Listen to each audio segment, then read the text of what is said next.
want to welcome you back to our Jewish journey through the Gospel of John.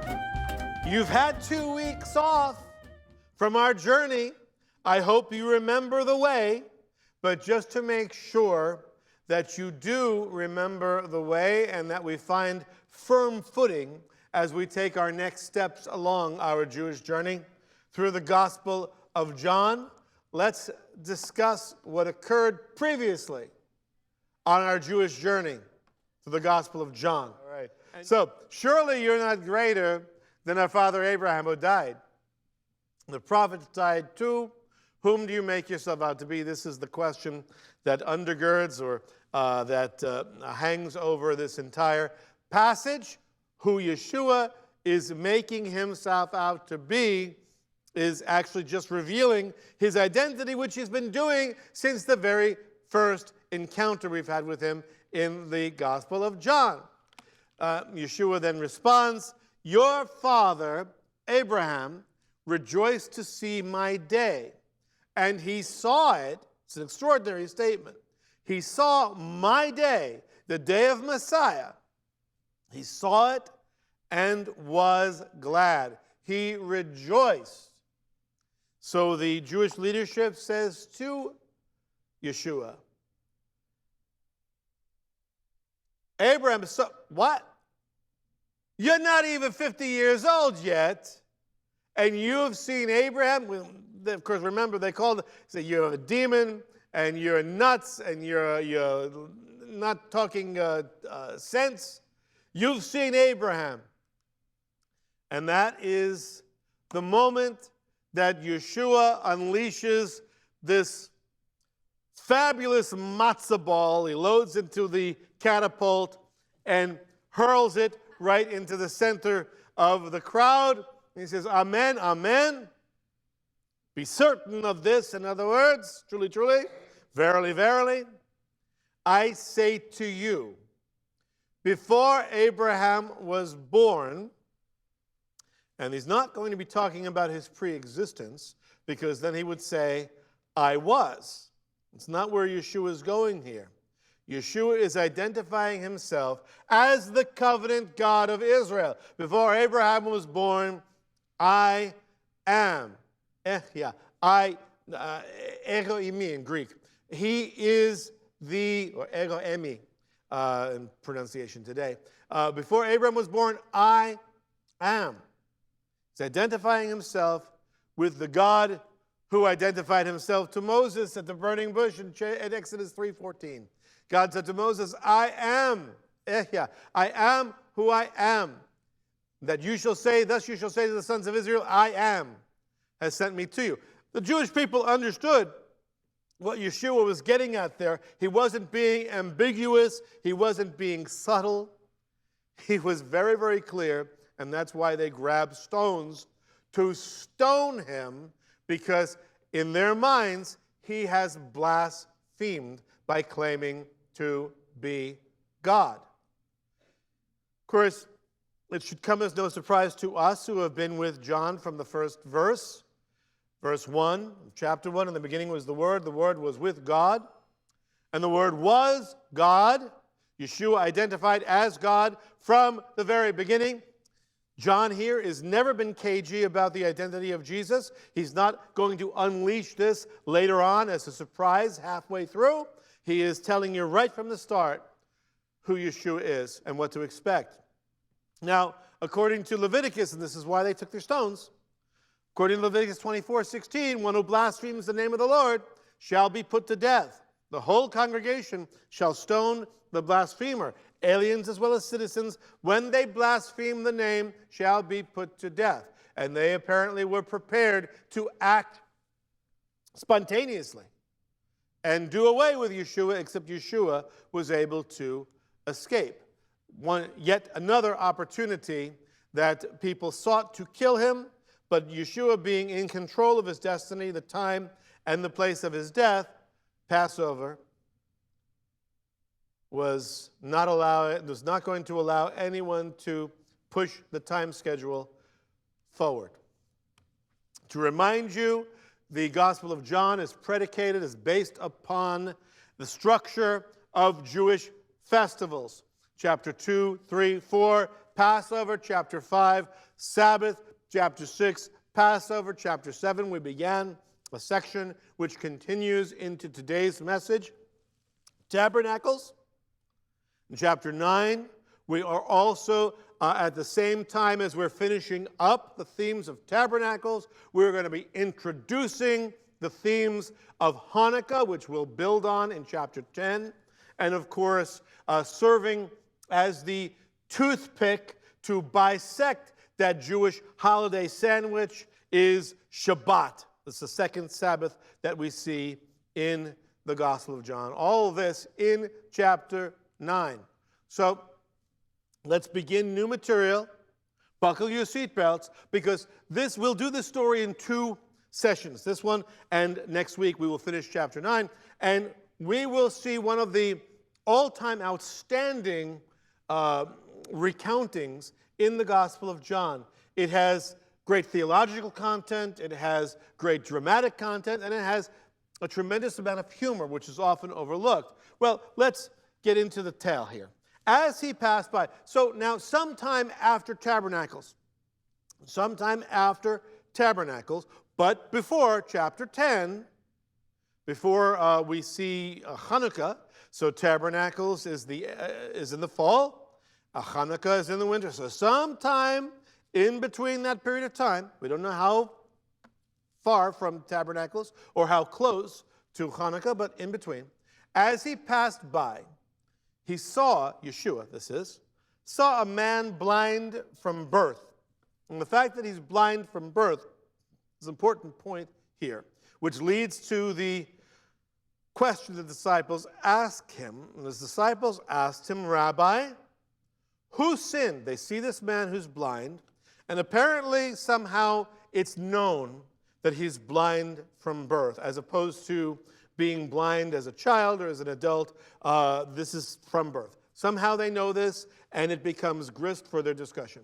And they ask, Rabbi, who sinned, this man or his parents, that he would be born blind? Now, there's a reason they ask this question. It seems like a feeble question to many of us. What kind of a question is this? Who would think that somebody is punished with a disability because of sin? And who would? Well, the rabbinical teaching, at least a good portion of the rabbis actually held, according to the Babylonian Talmud in Tractate Shabbat 55, there is no death without sin. In other words, it is because of sin that death came into the world. Paul would agree with that. That's just good theology. And were a person not to sin, he would not die. And here's where the point comes, there is no suffering without iniquity. So the fact that this guy is disabled, that he's suffering, indicates that there's iniquity somewhere, either in the womb, this as yet unborn child has sinned in the womb, or his parents, mother or father, created some kind of sin that caused the son to suffer the consequences. And in the Babylonian Talmud, Nedarim 20a, we have a whole discussion about this. And it will sound brutally ignorant, frankly, but this is a well-known line of discussion in the rabbinic literature of the first century. For what reason do lame people come into existence? Why are lame people born from birth? Because their fathers engage in sexual intercourse in an atypical way. For what reason do mute people come into existence? It's because their fathers kissed that place of nakedness. I'm not going to explain that. For what reason do deaf people come into existence? It's because their parents converse while engaging in sexual intercourse. Draw from what conclusion you will. For what reason do blind people come into existence? It's because their fathers stare at that place. So, in other words, they have an explanation. Now, it's arguments about it back and forth, but this is nonetheless a school of thought. And Psalm 58 tells us, verse 3, that the wicked are estranged from the womb. These who speak lies go astray from birth. So, not saying that the disabled are that way because but nonetheless, that we come out as everyone is born in sin. And those who live in sin are simply carrying out the tendencies they were born with. That's Psalm 58:3. And of course, in the Mishnah, Megillah 4:6, a blind man may lead the responsive reading of the Shema and translate. Just like we did earlier today, they can participate in that service. But Rabbi Judah says, one who has never seen the light from his birth, in other words, somebody born blind, may not lead the responsive reading of the Shema. So if you become blind, you can do it, but if you are born blind, indicates that there's sin either in your life or your parents' life, and therefore you're disqualified from leading the congregation in the synagogue. So just a little background as to why they asked that question. Who sinned, him or his parents? Yeshua answered, it's neither this man that he sinned nor his parents. There's no sin here that caused this disability. Neither this man sinned nor his parents, but it was so that the works of God might be displayed in him. How long had this man been blind? I don't know how old he was. From birth. For years, blind, disabled, separated from society, fit to do nothing but to beg. It's the only way to make a living. The blind person is a disabled person in that culture. To demonstrate the works of God. The works of God might be displayed in him. Yeshua continues, he says, we must work the works of him who sent me. Now we've seen this concept of I am the one who has been sent, God has sent me, my Father has sent me, I am the one sent by the Father. We see this a lot, and this is going to be very, very important in this passage. We must work the works of him who sent me as long as it is day. Night is coming when no one can work. A little bit of foreshadowing that something dreadful is coming at some point in the gospel narrative. But for right now, it's day. And night, of course, we know already from John is great significance that it means it's a time of evil, a time of the prevalence of wickedness. And of course, the default setting for the world before Yeshua comes is darkness, right? That's why when he brings the light, as he continues to say, verse 5, while I am in the world, the default setting for the world is darkness, while I'm in this creation, I am the light of the world. And here he picks up a thread that he began at the beginning of chapter 8, a couple of weeks ago, where he said, I am the light of the world. Now we have the conclusion of that thought, but it is a conclusion that launches us into the story and prepares us for Hanukkah in chapter 10, where light becomes so important. So we take light from the holiday of Tabernacles and Yeshua revealing himself as the light of the world. We continue the thought and we will carry it through in weeks to come. So, while I'm in the world, I am the light of the world. And you'll remember where he says this in 8:12. Yeshua spoke to them, saying, again, I am the light of the world. He who follows me will not walk in the darkness, but he will have the light of life. It's very, very important to remember that we have this just a chapter earlier. He's now punctuating that statement with a follow-up. And of course, we looked at all the Old Testament, the Hebrew Scripture passages that dealt with the Messiah being light, and the Messianic one who is to come being light, and God, of course, himself being light. They drink their fill, Psalm 36, 8 and 9. They drink their fill of the abundance of your house. You give them to drink of the river of your delights. For with you is the fountain of life. In your light, we see light. That is the association of light and life. Where there is light, there is life, according to not only the Hebrew Scripture, but according to the teaching of Yeshua and the thread throughout the Gospel of John. Beginning all the way back in the beginning of the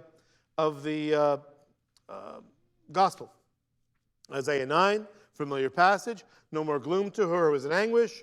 In earlier times, he treated the land of Zebulun, the land of Naphtali, with contempt. But later on, he shall make it glorious by the way of the sea on the other side of Jordan, Galilee of the Gentiles. The people who walk in darkness will see a great light. Those who live in a dark land, the light will shine on them. For a child will be born to us, a son will be given to us, and the government will rest on his shoulders. He'll be called Wonderful Counselor, Mighty God, Eternal Father, Prince of Peace. The coming of Messiah associated with a great light. Messiah, when he comes, says, I am that great light. As a matter of fact, you can say, I am the light of the world. Isaiah 49, 6. God's commission, the Father's commission to the servant. It's too small a thing that you should be my servant, to raise up the tribes of Jacob and preserve and restore the preserved ones of Israel. I will also make of you a light of the nations, so that my salvation may reach to the end of the earth. Light always associated with life, or in this case, salvation. Same thing. Of course, chapter 1 of John, in him was life. The life was the light of men. The light shines in the darkness. The darkness, default setting of the world, did not comprehend it, did not overtake it, did not apprehend it. And this is the judgment, John 3, that the light has come into the world, and men loved the darkness rather than the light, for their deeds were evil. They were more comfortable. Inertia is a very powerful force, as we all know. And it is easier to stay as you are, a sinner, and live in that sin, than to embrace the light, which takes receiving the light. It's not hard, but it is a great call. For everyone, many are called, few are chosen. And John 3 continues, for everyone who does evil hates the light, does not come to the light for fear that his deeds will be exposed. But he who practices the truth comes to the light so that his deeds may be manifested as having been wrought in God.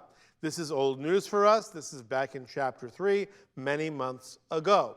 Just to remind you of the thread of light and life through the Gospel of John. Let's continue the story. When he said this, I'm the light of the world,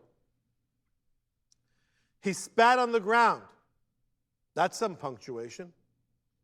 When he said this, I am the light of the world, he spat on the ground, and he made clay of the spittle. That means he spat, reached down, made mud pies, patty cake, patty cake. And he took the clay that he made, the mud pie, made with his very own spit, and he applied the clay to the eyes of the blind man. And he was immediately healed. No. It's what you would expect, but it's not what happens. Let's talk about spit for a moment. Yeshua, it's in the Bible, right? I don't make the news, I just report it. But Yeshua likes to heal. He heals in all different kinds of ways. And sometimes, absolutely, they're immediate. And sometimes he simply says, like we saw in chapter 5, take up your mat, get up, walk, take a walk around. But sometimes he does things a little bit differently.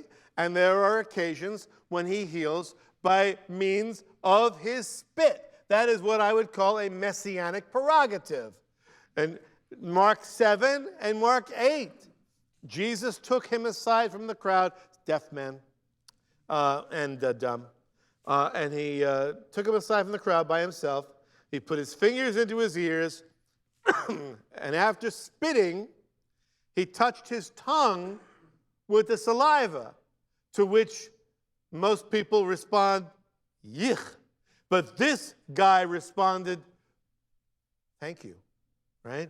He touched his tongue with the saliva, and he said to him, ephata, that is, be opened. This is Mark 7, 33 and 34. And he healed the deaf. It doesn't say that he wet his finger and put it into the ear, because that would be a wet willy. It doesn't say anything about that. But he does touch the tongue of the man with the saliva, and the deaf and dumb man is healed. Be opened.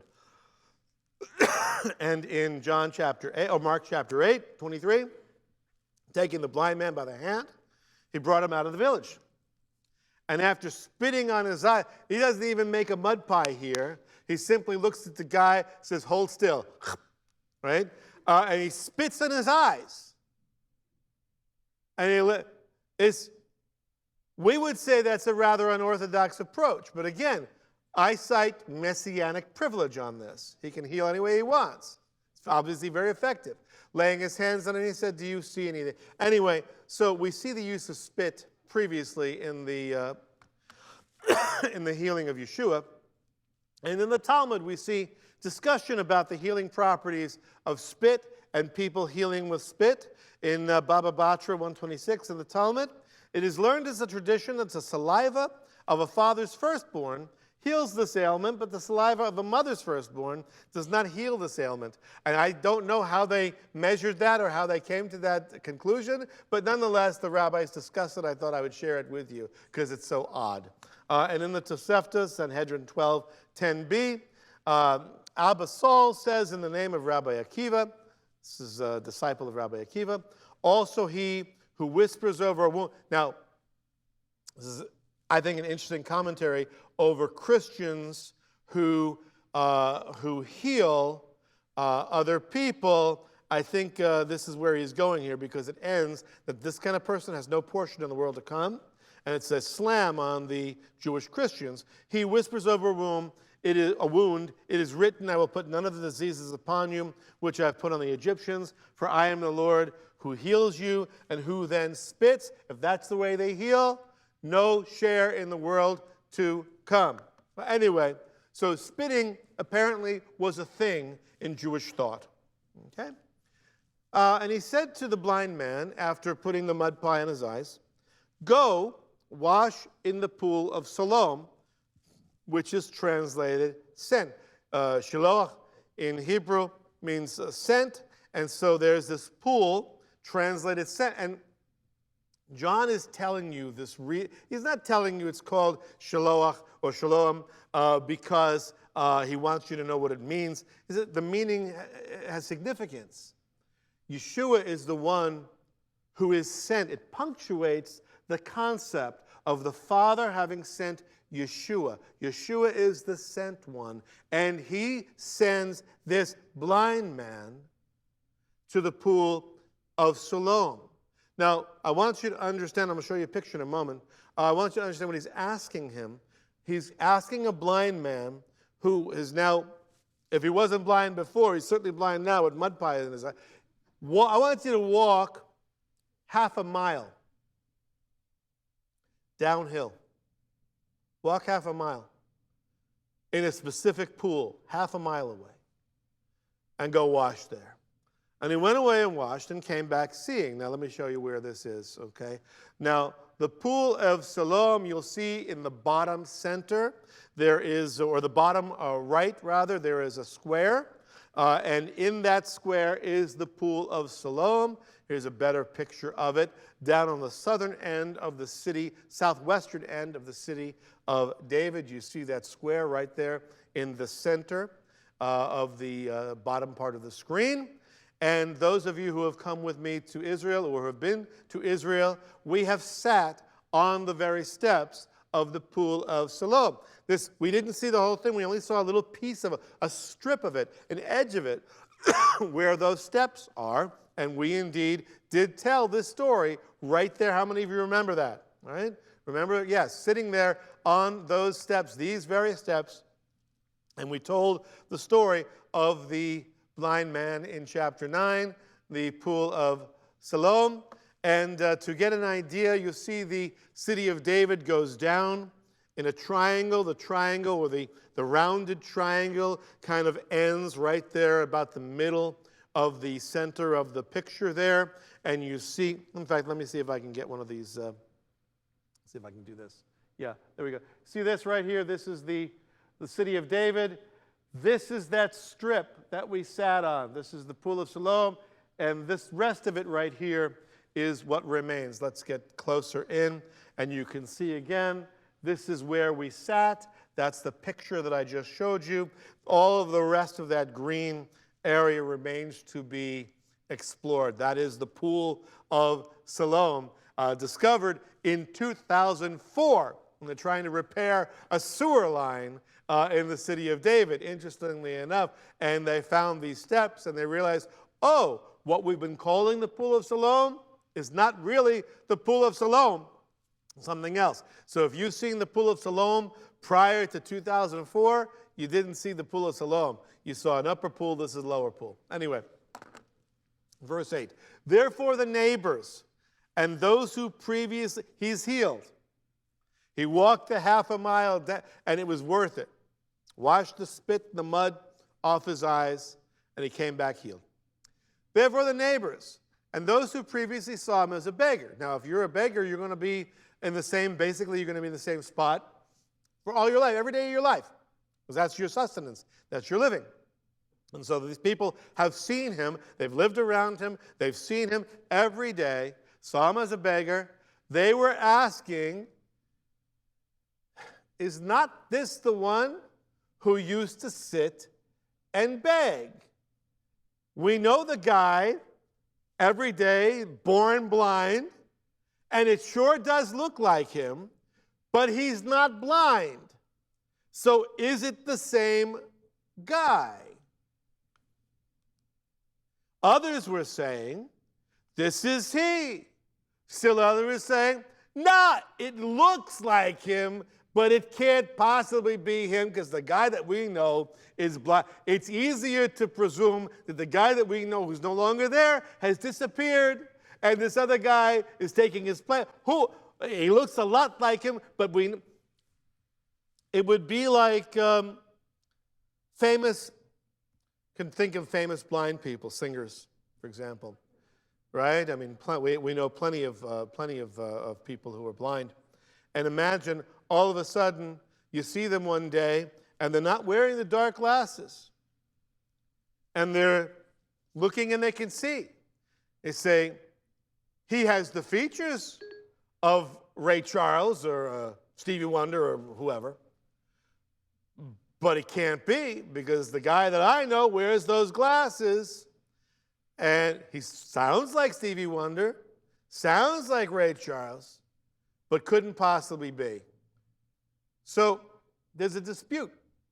Is it him? No, it's not. Couldn't be. Could be. Absolutely, it's his. So they decide to ask him, how is it that your eyes were open? Meanwhile, while they're having this discussion, he's sitting there saying, yeah, it's me. It's me. Yeah, I'm the one. I was that what guy. That was me. I am the one. Which is an interesting, actually, because it's the same language that Yeshua uses, the echo emi, I am. And so we have a little echo there, and it's inserted there not only because it happened that way, but it makes it a little humorous, where the guy is saying, I am. Just as the crowd disputed over who Yeshua is, who are you making yourself out to be? The neighbors are making this guy who was healed out to be somebody who he said, no, it really is me. And they were saying to, okay, wise guy. That's in the original Aramaic. How then, if it's really you, how then were your eyes opened?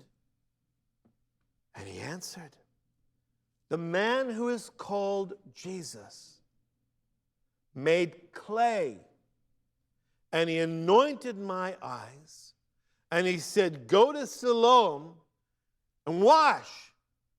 So I went away and washed, and I received sight.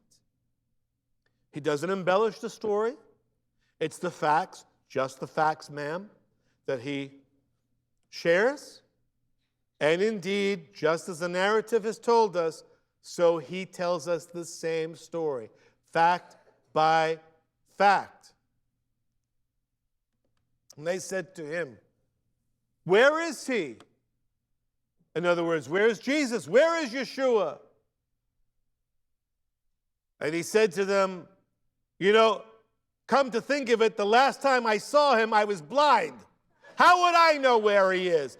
He put the spit in my eye, the mud in my eye, and told me to walk down. Okay, I got healed. And I don't even know what he looks like. How would I know what he looks like? I haven't seen him. Where is he? I don't know. So they want to have an investigation. So they bring the Pharisees. They bring the Pharisees into the conversation. And this man who was formerly blind, now we have some information. And this is the information that should make us sit up in anticipation.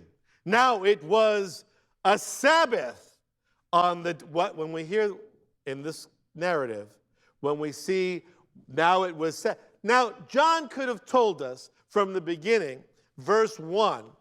Now, one day on a Sabbath, but no, he's keeping the timing of this event for dramatic purposes. He hides it, so it brings you and draws you into the story, and then he drops the bombshell. Now, on the day when Jesus made the clay and opened his eyes, it was a Sabbath. And we all go, dun, dun, dun, right? When it's Sabbath, we know there's going to be trouble. Whenever we see this happen, there's going to be some trouble. Because Jesus, we brought the Pharisees in, we have the man, and we know Jesus can't be too far behind. We know that there's going to be some controversy. It's going to be a very controversial thing. And the Pharisees also, they're going to investigate. That's what they do. Pharisees are excellent at investigating. Pharisees also were asking him again how he received his sight. How many times is he telling the story? We have no idea, but a lot of times. I'm sure he's told the story over and over again. And he said to them, Yeshua, applied clay to my eyes, and I wash, and I see. We have the linking of these facts a little bit more in almost a sing-song fashion, a more abbreviated, truncated version than we just saw, because he's told the story now so many times. And once again, he tells the story to the Pharisees. He made clay in my eyes, put it to my eyes, I washed, and I see. Therefore, some of the Pharisees were saying, this man, here's a man who is healed. He was blind from birth. Now he can see. And the conclusion that some of the Pharisees come to, and that reveals a lot about the character of the Pharisees, this man is not from God. Yeshua, not the blind man. This man, Yeshua, is not from God because he does not keep Shabbat. In what way did Yeshua violate Shabbat by healing this man? In many ways. First of all, there's the idea of spitting on Shabbat is already prohibited. There's no spitting on Shabbat. Now, whatever you think about that as a general rule, I'd probably say pretty good rule generally. No spitting on Shabbat or any other days, but nonetheless, that was the first thing that he did. He violated Shabbat by spitting. And then, once he spit in the ground and then started making mud pies, making the clay, then he really got into it. He really violated Shabbat. Because of the 39 ways to violate, the 39 big concepts of violating Shabbat found in the Mishnah, Shabbat, the tractate in Shabbat, primary labor is 40 less 1, 39. Sowing, plowing, reaping, binding sheaves, threshing, winnowing, selecting, grinding, sifting, kneading. That's the one. patty cake, bake the kneading. He violated Shabbat by spitting, number one, by kneading, number two, by making the clay. And now, by putting it on the eye is another way he violated Shabbat. What Babel and Talmud Avodah Zarah, 28b. What ailment of the eye, for example, is considered life-threatening? So you can't heal on Shabbat unless it's a life-threatening issue. If you're just plain old sick, you got to wait until business hours. Okay? You can't do it on Shabbat. Okay? If it's life-threatening, then you can. So, what ailment of the eye is considered life-threatening? Rav Yehuda said, for example, any of the following: abnormal discharge, sensation of pricking, blood flow from the eye, excessive tearing, and inflammation, and the onset of infection. Those are good things, right?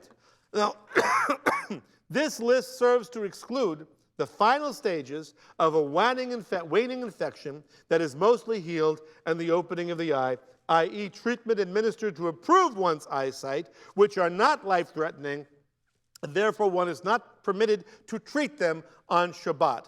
So, if the blind man had excessive tearing and a little blood or pain or discharge, then it would have been kosher, according to the Pharisee. But because he was just plain old blind and his situation had been that way from his birth, Yeshua should have waited until Sunday. Should have waited another day to heal this guy.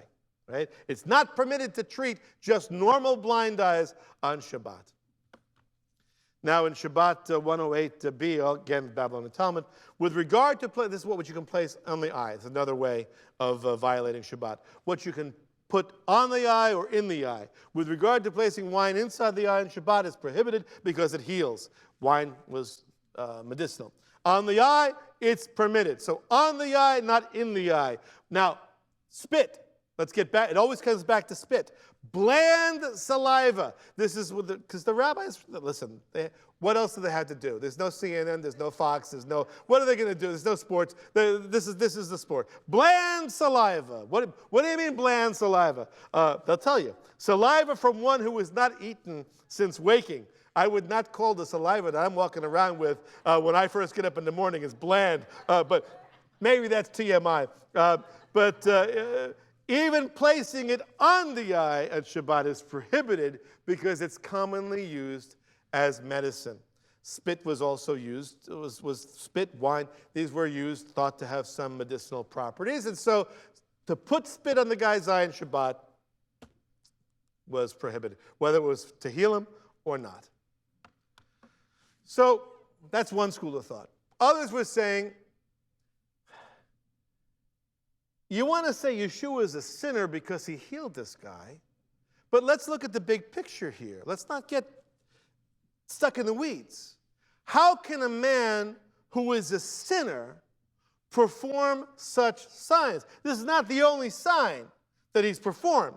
This one's a pretty big one. A man born blind. We've never seen this before. That's a pretty big matzah ball hanging out over us. If he's a sinner, how did he do it?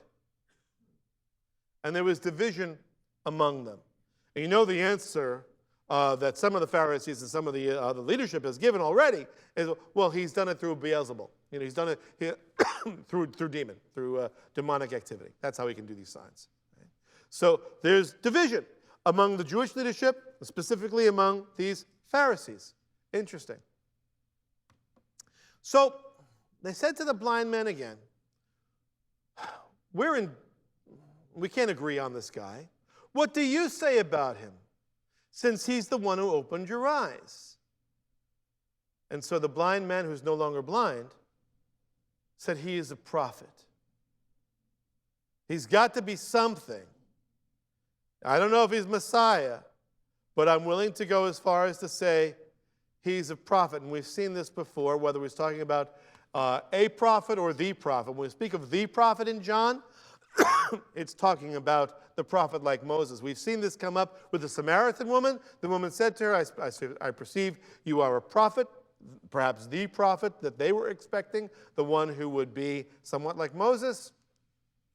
Therefore, John 6:14, when the people saw the sign which he had performed, is that this is truly the prophet, this is the bread, this is truly the prophet who is to come into the world, this is the second Moses.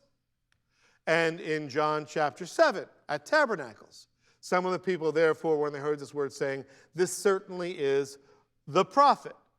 So I tend to hold to the blind man saying it's a very specific prophet. It is because that's in line with what we've seen in John.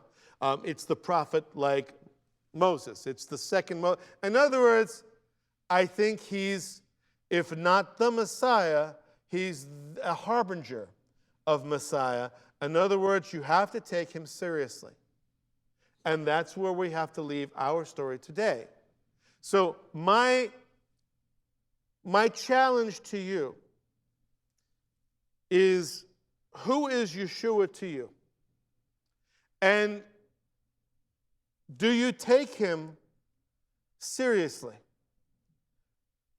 Those of us who know him and have taken him seriously, in other words, when I say seriously, I mean at face value, that he is indeed the incarnation of God, come to live, to insert light into the darkness and provide through that light life, through the life that he lived, his death and suffering on the cross, his burial and his resurrection 3 days later, followed by his ascension to the right hand of God, for the purpose of reconciling mankind, beginning with the Jewish people, to their God, and extending to all people. So whether or not we're Jewish, whether we're Jewish or Gentile, all of us can be reconciled equally to God because of what this one individual did.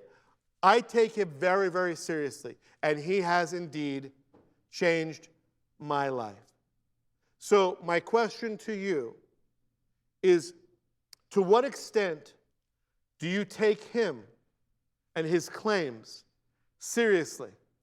Many of us here in this room are believers. Of that, I'm sure perhaps there are a few people who are not yet believers. In any room, I always assume that there are a few. But I know most of you, and I know your testimonies. So, understanding that most of us are believers in Yeshua and really do assent to the claims of Yeshua, my question to you is, how seriously are you taking his claims? Are you living your lives in light of his claims? Because on a normal week, when life goes on as usual, it may not make much of an impact how closely our lives are aligned with the claims of our Messiah on our life. But when we have weeks like we've just had, weeks of devastating and painful losses, that's where things really come down to it. Does your life fall apart when events turn south? Or do you draw strength from our Messiah, the God-man, the one who is the I am, the one who is the prophet like Moses and then some, the light who provides life? We are not in the business of selling club membership or social networking here. That's not what we're about. That's not what Beth Sar Shalom is about. We come together on a weekly basis and we broadcast on a weekly basis because what we are sharing is life itself, is strength for today and bright hope for tomorrow.